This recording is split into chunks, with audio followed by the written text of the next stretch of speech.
Right, starting to install some of the accoutrement onto this bass boat. This is my 1972 Sturry 15-foot bass boat. And we've got all the painting done on the topside paint, and now we're ready to start installing some stuff. So today we're going to be installing this Ritchie navigation compass. It's a nifty little device. It has sort of a self-righting float that will, float and tell you where you're at, and you can put it on a slanted surface, and it will give you a good reading. So that's the intent anyway. We're going to get this thing installed right here where I left this hole. Now we're not going to put it on that hole. We're going to put it a little off center from that hole, but I'm going to cut that hole out. The installation instructions say to use a 2 1/16 hole, but this is the only hole cutter that I've got that size, and this is a 2-inch hole cutting saw. Well, my thinking is this is not nearly as precise as something that you could say 2 or 2 1/16. So we're gonna start with 2-inch, and then if I need to, I can adjust the hole a little bit with my Dremel to get it out that extra 1/16 of an inch. I mean, come on. You think this is actually going to make a 2-inch hole?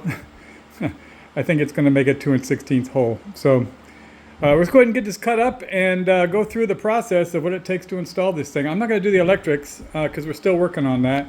But we will get it installed today so you can see how to mount one of these.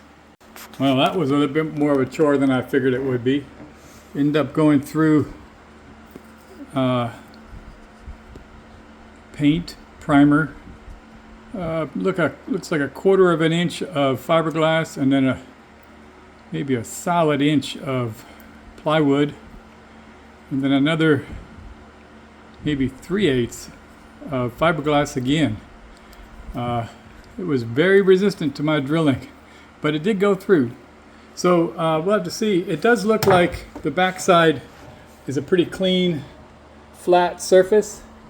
I don't think that we're going to have to worry about making a good mating surface. I think I have a really good flat surface around the back here. So let's go ahead and see how close I am to 2 1/16 of a hole, and try to dry fit this thing. But before I get to that point, I'm going to clean all this up and get ahead of the mess. All right, so I know I said earlier in the video I wasn't going to deal with the electric. This does have electric posts for a light that goes on in the inside there. In that you have your positive here and your negative there. Once I get it up in there, it would be very difficult to read those. I'm going to go ahead and pre-run some wires, and I'm going to color code it. This is the wire I'm using on this is some purple, maybe 16 gauge, whatever this is. Anyway, it's kind of purple blue, but the idea is that I have other things in there that I've had red and black with, and I just wanted to make it a little bit different. I am using slightly different connectors than what I would normally use for automotive stuff. These are weatherproof heat seal connectors.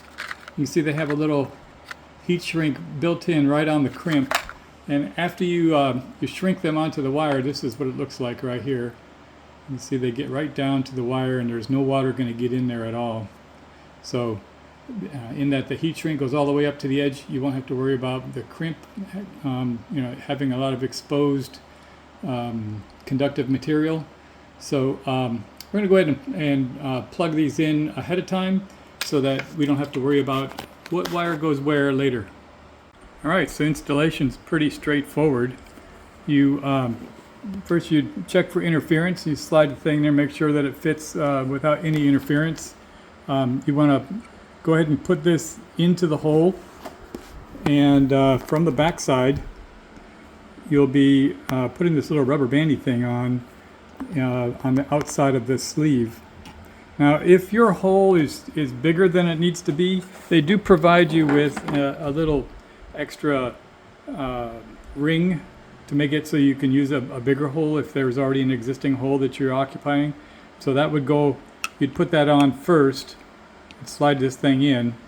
They give you some posts that you need to install. Those posts will interact with the back this backing plate has these little studs on it, and if the back surface that you're connecting this to is irregular shape, you can reduce the length of one or two of these studs to make it so that it matches up flat and level. So I mean, that just gives you a lot of different ways that you can install this very easily, regardless of what, you don't have to worry about going back and making the back surface flat. They understand that fiberglass can be irregular shapes behind your pilot house there. So you slide this on, it'll go over the rubber band. This little rubber band will be on there. These little teeth will go over the top of the rubber band, and then these little slots will accept the posts. They'll go right over those posts. Bob's your uncle. Throw some nuts on there, and off you go. That's it. Let's get this thing installed and take a quick little walk over it. See what it looks like. All right, so looking from the back side, remember when I cut my hole, it was pretty thick. So when I try to put this on, where's that?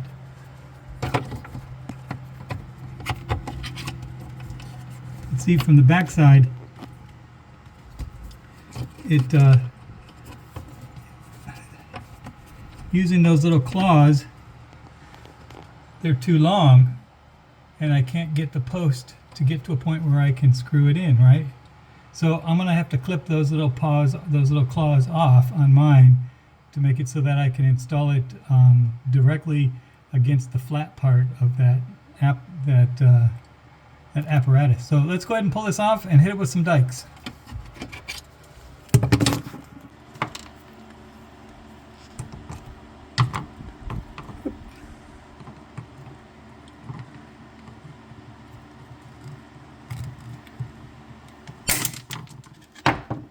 You get the idea.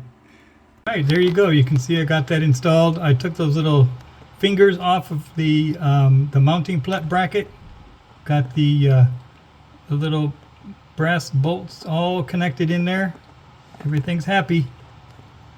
All right, that's the installation of my Ritchie X23-BU sport dash mounted compass. Ta-da! Cheers!